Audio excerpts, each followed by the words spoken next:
Assalamualaikum warahmatullahi wabarakatuh. Siamo tutti fratelli, siamo. Halo teman-teman, bagaimana kabar kalian? Semoga dalam keadaan sehat ya. Nah, akhir-akhir ini bakalan sering kali dilanda hujan yang lebat dan juga petir. Nah, kalau hujan itu dapat menyebabkan apa ya kira-kira? Betul sekali. Angin dan hujan yang lebat dapat menyebabkan banjir. Nah, apa sih itu banjir?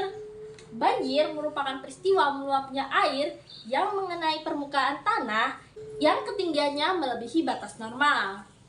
Banjir dapat disebabkan oleh curah hujan yang tinggi, badai gelombang, atau peristiwa alam lainnya.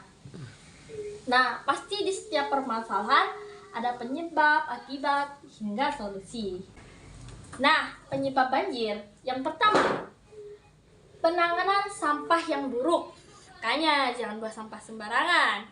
Yang kedua, rusaknya bendungan atau saliran air.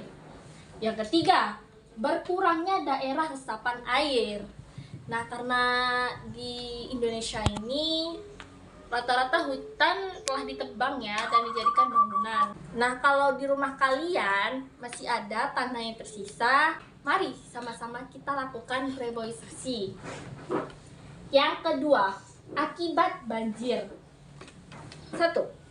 Hancurnya bangunan akibat terjangan air dan benda-benda yang dibawanya. Yang kedua, tanah longsor akan terjadi akibat pengikisan. Yang ketiga, korban harta maupun nyawa. 3. Tepat bertindak saat banjir.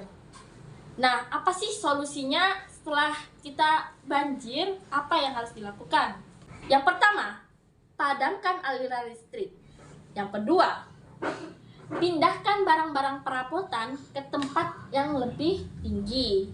Nah, jika masih ada kesempatan nih, bisa dipindahkan barang-barangnya. Keempat, kesiagapan banjir. 1. Kenali lingkungan tempat kita, apakah rawan banjir. Kedua, ketahuilah tanda-tanda peringatan dini yang umum. Ketiga, simpanlah surat-surat penting atau dokumen-dokumen penting ke dalam satu tas. Misalnya, BPKB kendaraan, sertifikat tanah, ataupun dokumen-dokumen lainnya. Dan yang terakhir, setelah banjir surut. 1. Hanya kembali ke rumah ketika situasi sudah benar-benar aman. Yang kedua, periksalah kembali barang-barangmu, bersih dan cucikan. Ketiga, bersiaplah untuk kembali hidup normal. Nah, kalau sudah selesai nih, kita bisa kembali beraktivitas normal. Ingat, selalu buang sampah ke tempatnya. Kalau kalian kemana-mana punya sampah, kalian sebaiknya simpan dulu di kantong kalian, di dalam tas kalian. Jangan buang sampah sembarangan ya, agar tidak terjadi yang namanya banjir. Oke, sekian dari saya. Terima kasih. Wassalamualaikum warahmatullahi wabarakatuh. Siamo tutti fratelli. Siamo. Dadah.